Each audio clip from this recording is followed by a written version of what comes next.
Okay, before getting started, I just want to make a brief note here at the beginning, a sort of disclaimer stating that I'm not a doctor or a research scientist, meaning I don't have a medical license or a PhD. And accordingly, a lot of the things that I'm going to discuss here could be wrong due to the fact that I do not have the requisite amount of study under my belt to verify a lot of what I'll be getting into here as it relates to anatomy and the role of certain organs within the body. I just have to take the word of people who have done this research allegedly and supposedly and make my own observations and interpretations of that information in the context of my own intuition in the process of trying to decipher the truth of what is going on. And I just wanted to point that out at the beginning, just in case this video comes across the desk of someone who does have those credentials. Feel free to point out any fallacies of interpretation that I engage in here and correct me where I am wrong. But all of that said, let's get into it. This is something that I wrote years ago that was going to be the start of a blog post that I never got around to finishing. And it centers around the pineal gland. Part of the body's endocrine system, the pineal gland regulates the production and secretion of melatonin, a hormone designed to protect white blood cells, govern reproductive evolution, and maintain circadian rhythm, sleep, wake, cycle, etc.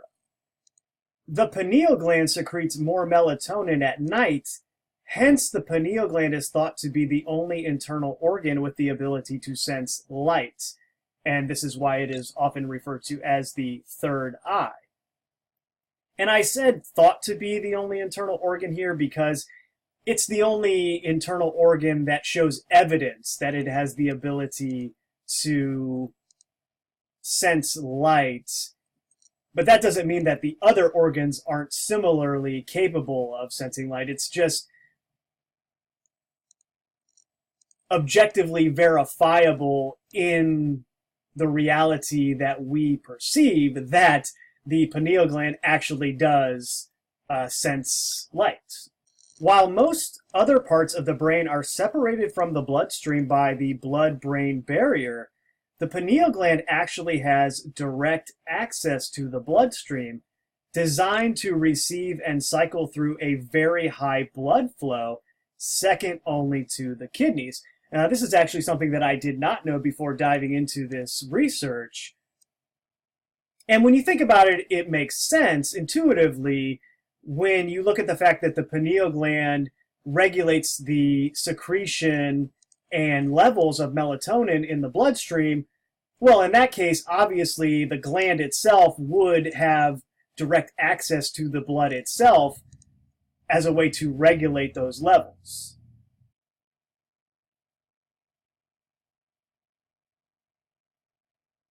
Within New Age pineal gland lore, there exists a popular theory that fluoride calcifies the pineal gland or third eye, thus explaining its inexplicable addition to tap water. Once absorbed, fluoride is rapidly distributed throughout the body via blood, subsequently assimilating itself into bone due to its ionic similarity to the hydroxyl ion in hydroxyapatite. As a result of its exposure to high blood flow, the pre-existing calcifications in the pineal gland, hydroxyapatite crystals, accordingly concentrate fluoride at abnormally high levels, similar to the relatively elevated levels at which it is accumulated by bones and teeth, as seen through fluorosis. Note the subtle distinction here that fluoride itself is not causing the pineal gland to calcify. Rather, it is simply being assimilated by pre-existing calcifications within the glands.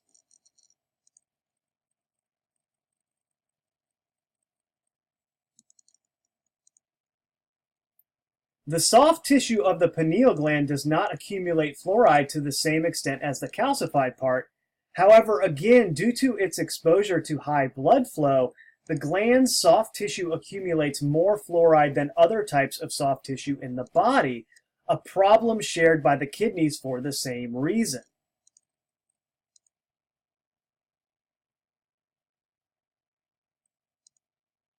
The allopathic medical establishment is not aware of what exactly causes the pineal gland to calcify, noting only that it appears to increasingly take place as we age, suggesting that it is likely a natural phenomenon. While allopathic suggestion should be instantly quarantined as dubious, a similar phenomena is observed within the thymus, a gland located behind the sternum and between the lungs. Before birth and throughout childhood, the thymus produces and secretes thymosin, a hormone necessary for the development and production of white blood cells known as T lymphocytes or T cells. The thymus gland produces all of the body's T cells by the time it reaches puberty, at which point the gland starts to slowly shrink, replaced in its entirety with fatty tissue by the time the body reaches age 75. Given its similar role in the production of white blood cells and regulation of reproductive growth, in the same way that the thymus is slowly replaced by fatty tissue after puberty, it is possible that the pineal gland naturally calcifies as the body matures. Viewed in this way, calcification of the pineal gland and the associated decline in melatonin production might actually be a trigger for the aging process itself. Still, heavy fluoride concentration in the pineal gland is associated with decreased numbers of functioning pinealocytes, predictably wreaking havoc on the production of melatonin and the free radicals which that hormone is designed to regulate. So while fluoride is not directly causing the pineal gland to calcify, it seems reasonable to deduce that fluoride might have been identified as the most efficient way to disrupt circadian rhythm and the endocrine system in general via the abnormally high rate of its absorption by the pineal gland. This is a paper that was published in 1993, The Role of Melatonin and Serotonin in Aging. It has been proposed that aging occurs because of a failure of the pineal gland to produce melatonin from serotonin each day, beginning at sunset and throughout the night. This lack leads to a nighttime deficiency of melatonin, both absolutely and also relatively to serotonin. As melatonin has widespread integrative and regenerative effects, its lack may lead to disturbances normally associated with aging. Evidence is presented for a role of melatonin and serotonin in controlling the neuroendocrine and immune networks and in inhibiting the development of ischemic heart and Alzheimer's disease, tumor formation, and other degenerative processes associated with aging. The possible role of melatonin in the favorable effects of dietary restriction on aging is also discussed. Now, obviously, this is referring to fasting and the beneficial impact of that practice on the aging process. This paper provides additional evidence that a melatonin deficiency, especially in relation to serotonin, may be responsible for the promotion of aging in the organism. This is getting a little into the actual synthesis of melatonin.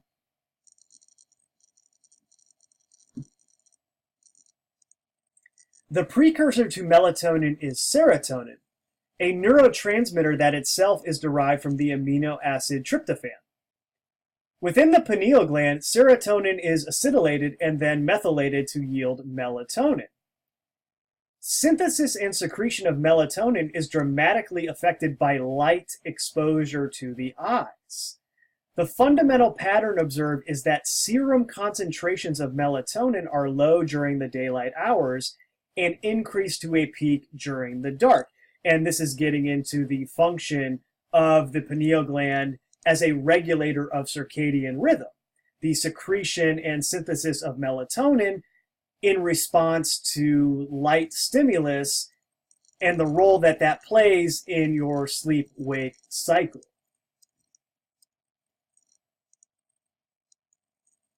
And so, obviously, one of the things that I've been focusing on in recent videos is the impact of the screen on our awareness. And here is a practical example of how the light from the screen at night could be having very detrimental effects on the secretion of melatonin by the pineal gland and your circadian rhythm in general.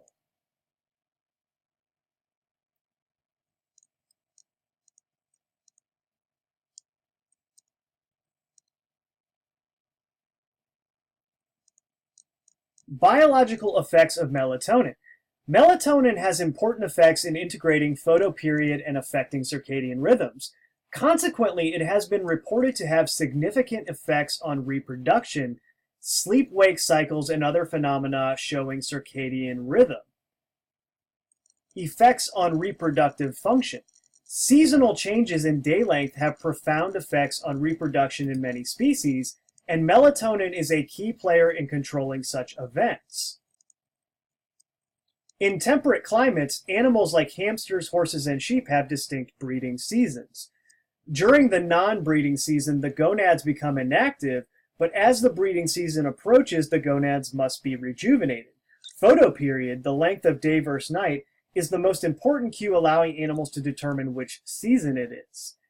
As you've probably deduced by now, the pineal gland is able to measure day length and adjust secretion of melatonin accordingly. A hamster without a pineal gland or with a lesion that prevents the pineal from receiving photo information is not able to prepare for the breeding season. And they've actually found that in rare cases where children develop tumors of the pineal gland or other abnormal deficiencies in pineal gland function, often exhibits symptoms of puberty or sexual dysfunction much earlier than is normal. And this is going to the role of melatonin and the gland itself in the reproductive process, in addition to its function as the regulator of the sleep-wake cycle and larger circadian rhythm of the body.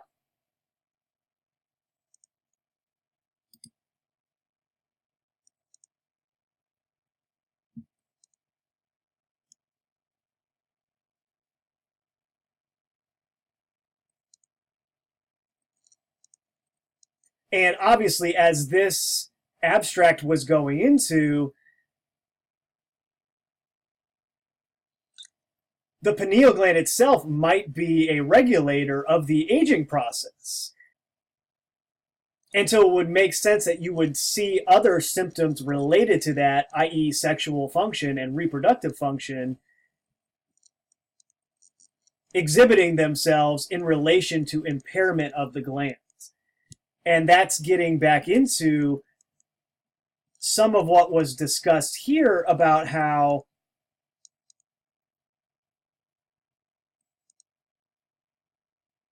the actual medical establishment is not aware of what exactly causes the pineal gland to calcify.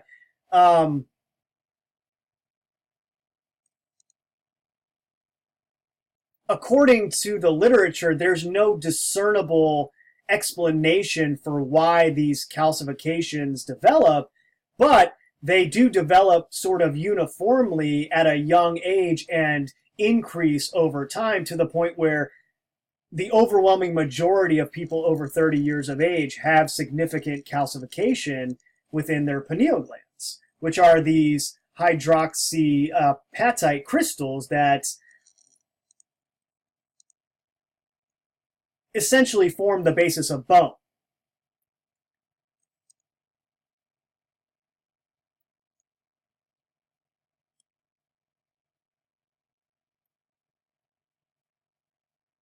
And I guess it kind of depends how you look at the situation. This could just be a natural function of the body where the aging process is regulated by the pineal gland and our bodies naturally decline, leading to death.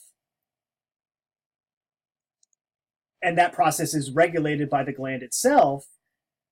But then you get into the information about what fluoride is actually doing and how it is accumulated by bone due to its ionic similarity at a molecular level to what makes up bone,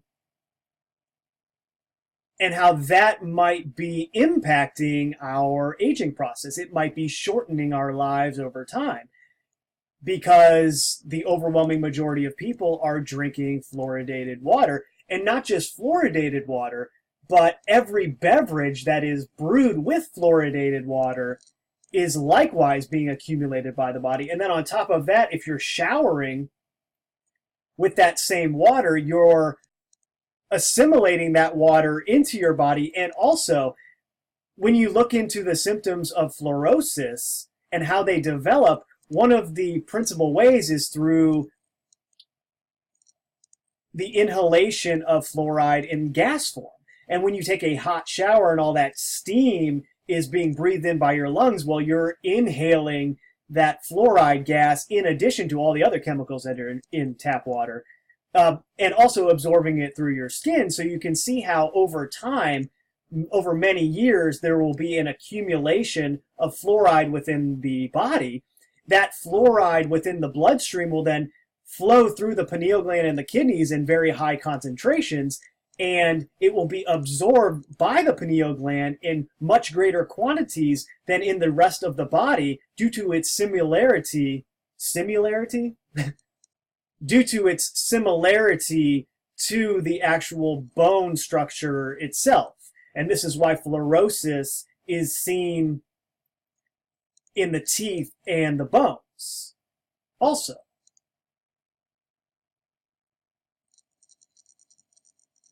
And by extension, we get into ideas about how, well, maybe our lifespans are supposed to be much longer than they actually are. And all of these toxins and poisons are conspiring to shorten our lifespan by actually impairing the function of the pineal gland, which, if you go by some of these theories, is the regulator of the aging process itself. Along those lines, there's this interesting article, another research study.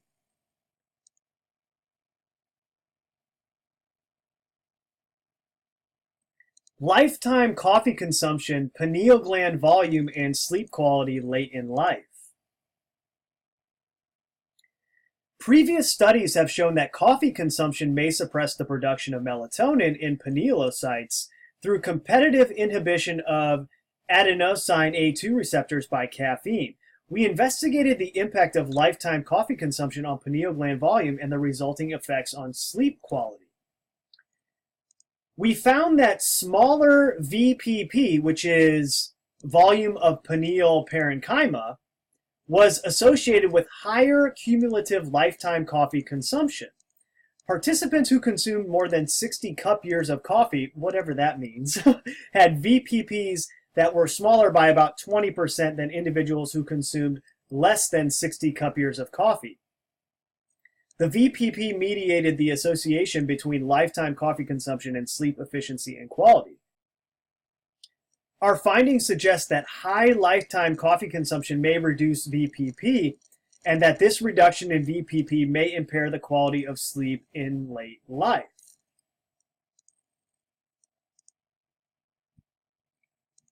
So along these lines, a larger pineal parenchymal volume is directly proportional to the amount of secreted melatonin. This volume only contains pinealocytes. The more parenchyma is occupied by calcifications, gliosis, and cysts, the more dysfunctional the gland's secretory activities are. So what this study is essentially saying here is that the lifetime effects of coffee inhibits the amount of parenchyma in the pineal gland, which is likewise inhibiting the secretion of melatonin, which, if you go by some of these studies on the role of melatonin and serotonin in aging, has a significant impact on the aging process itself. So if coffee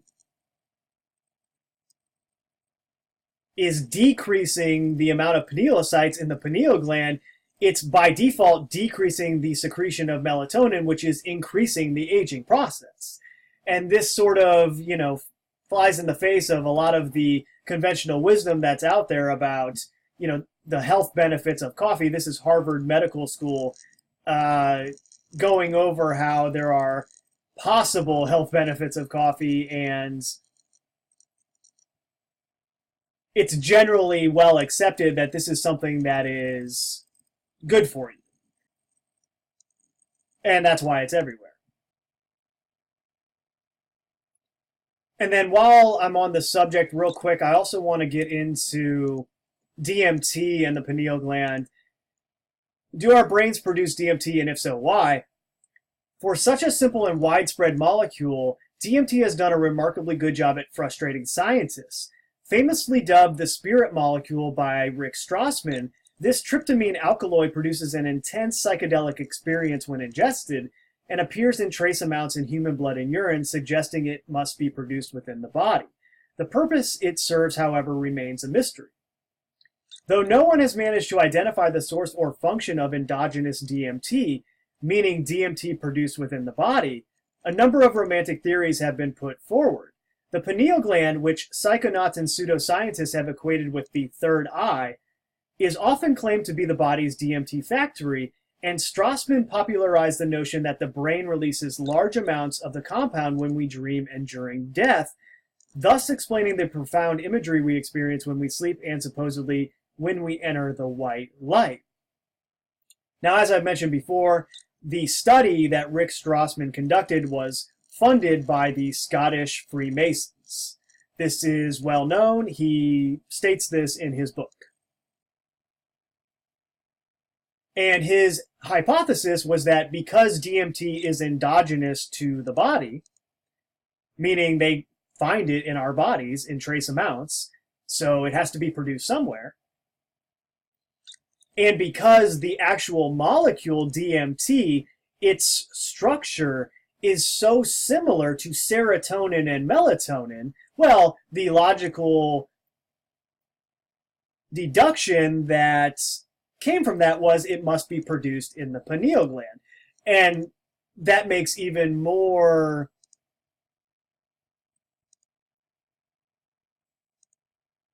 sense according to this theory when you look at all of the traditional lore that surrounds the pineal gland, like the Eye of Horus and how that mirrors the central brain, and the possible role of psychedelics in ancient mystery schools. The whole story. I don't need to get into it here. Just go listen to some Terence McKenna lectures and he'll fill you in on all of that.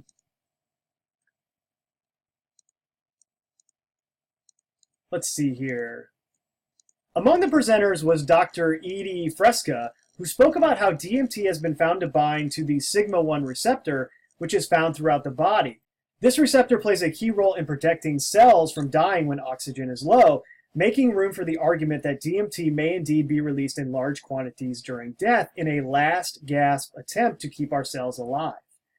Extrapolating from this finding, one might be tempted to hypothesize that this sudden flood of DMT may provoke the mystical encounters on the border between life and death that are often reported by those who die and are revived. And yes, this was the extrapolation that Rick Strassman also popularized, that, well, if we go with the hypothesis that the pineal gland is actually producing DMT, well, it must also be flooding the body with DMT at the time of death in the same way that his experiments flooded the body with DMT, because the people that were subject to the experiments relayed encounters and stories that were very similar to near-death experiences. Also present was Dr. Himo Borghigian, who reported on the recent discovery of DMT in the pineal gland of rats, adding weight to the claims that this small gland may well be the source of endogenous DMT. And once again, this is the problem with jumping to conclusions. It is only a hypothesis that the pineal gland actually produces DMT. And going back to what I was discussing, you can see why this is only a hypothesis. Because the pineal gland is not separated from the bloodstream by the blood-brain barrier, and it actually has direct access to the bloodstream itself. So it cycles through a very high blood flow. And so it would make sense, due to this fact, that the endogenous DMT within the bloodstream would be found in the pineal gland because it is cycling through a lot of blood. But it doesn't mean that it is actually produced there, even in spite of the fact that, yes, DMT is very similar to serotonin and melatonin. I just want to point that out. This has not been proven at all. It doesn't mean it's not true, and it doesn't mean that it won't eventually be found to be the case, but right now there is no direct evidence that this is actually taking place, and I just wanted to make that clear because it's something that is often repeated as a fact. However, before the crowd could get too carried away, Dr. David Nichols took to the stage to provide a dose of scientific reality, explaining that the primary role of the pineal gland is to secrete melatonin in order to regulate our sleep cycles. He reminded the transfixed audience that we are yet to uncover any evidence of DMT actually being produced in the pineal gland of humans. Furthermore, the quantity of DMT found in our blood is nowhere near enough to actually produce any effect when binding to sigma-1 receptors. Well, let me finish the sentence first. Which means that any claims about the compound playing a role in keeping cells alive or providing us with a mortal psychedelic send-off are at this stage mere conjecture. But as a counterpoint to that, we actually have enzymes in our stomachs that absorb DMT that's endogenous to the body and prevents it from having any sort of impact on us. So the relatively low concentrations could be the result of that enzyme in the stomach that inhibits DMT. Ayahuasca is a brew that actually disables the enzyme in the stomach, and that's what allows the DMT to flood the bloodstream. Nichols went on to reiterate that one could just as easily theorize that endogenous DMT is nothing but metabolic waste generated as a byproduct during the synthesis of neurotransmitters like serotonin or tryptophan.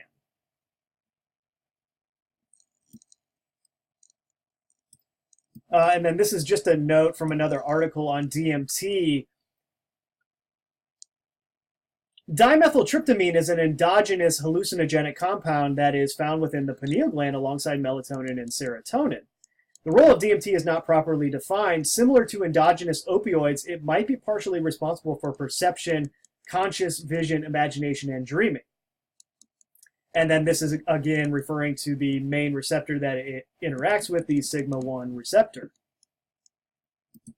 So yeah, it's all very fascinating how we have DMT in our bloodstream. It's endogenous to our bodies in some way, shape, or form. I mean, it could be any number of scenarios. Maybe we're born with a certain amount of DMT and it's just constantly cycling through our system, and this allows us to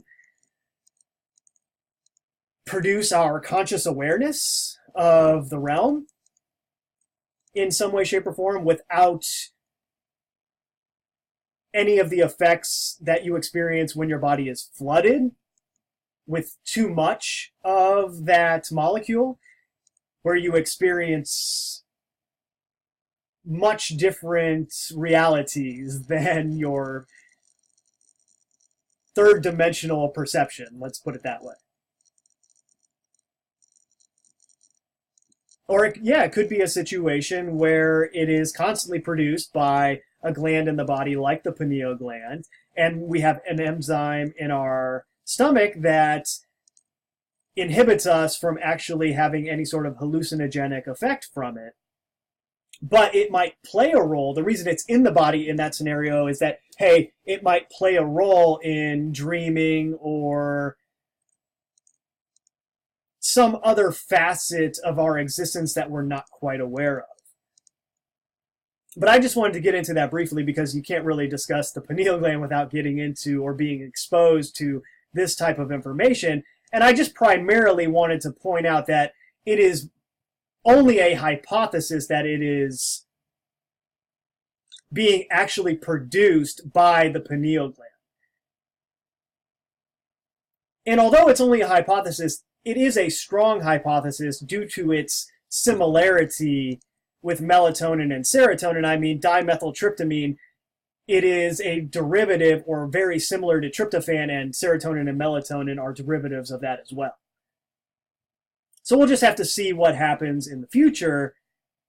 But at the same time, you can see how they use this narrative to weave certain New Age threads. So you just have to be mindful of the whole situation and try not to get pulled in any one direction with something that is so unsettled as the science behind what DMT is actually doing or how it is being produced in the body. Because, like some of these skeptics said, it could be just a byproduct of cell production that is a residue. And that's why it's constantly found within the bloodstream.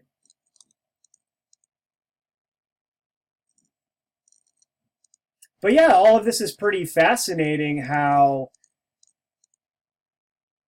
melatonin plays such a huge pivotal role in circadian rhythm and just with our health in general. I mean, if you go by what some of these studies are saying, it is a widespread, integrative, and regenerative effective substance. Its lack may lead to disturbances normally associated with aging. And then you look around at everything that's going on in our immediate reality, and you see all of these ways that fluoride and other toxic substances are being pushed into our bloodstreams. And it's not just fluoride, right? Because serotonin and melatonin play such a pivotal role in the endocrine system, I mean, you can put all the excitotoxins and endocrine disruptors into this mix as well. They're all circulating together in the bloodstream and being absorbed by the soft tissues, especially in the kidneys and the pineal gland. And obviously the kidneys also play a huge role in the quality of the blood, which is then being circulated through the pineal gland over and over and over again. And you can see how this process might be leading to premature aging, even in spite of the fact that the larger system has managed to extend lifespans beyond what we are told they used to be in, say, the Middle Ages or in more ancient times than that. They tell us that humans live till 30 years of age if they were lucky, right? Well, that was after the quote-unquote fall. It's entirely possible that there was a time in a different energetic environment with a different understanding where human beings lived to 300-400 years of age. And I can easily see how that would be possible in a different environment where the body was not subjected to what it is subjected to now. And that includes what is put into our thought stream and what we believe to be possible. And it's just fascinating how, I had, before doing this research, never been exposed to any sort of information about how the pineal gland might actually be regulating the aging process in the same way that this thymus gland regulates the production of T cells and then later sort of dissolves when the body is no longer producing T cells because it's in a decay state. And again, you have to get into ideas about, well, was this always the case? Was the thymus dissolving and being replaced entirely with fatty tissue by the time the body reaches age 75? Is there some sort of relationship between what our blood is exposed to and how our production of T cells is being shut off at a certain age? You know, what if that gland was active for much longer? What if it began to shrink at a much later date in a different environment? Well, you can easily see how if the production of T cells was at a very high rate for longer, well, that would have probably a beneficial impact on our aging process, you would think. And that might combine with the pineal gland and the production of melatonin to produce much longer lifespans.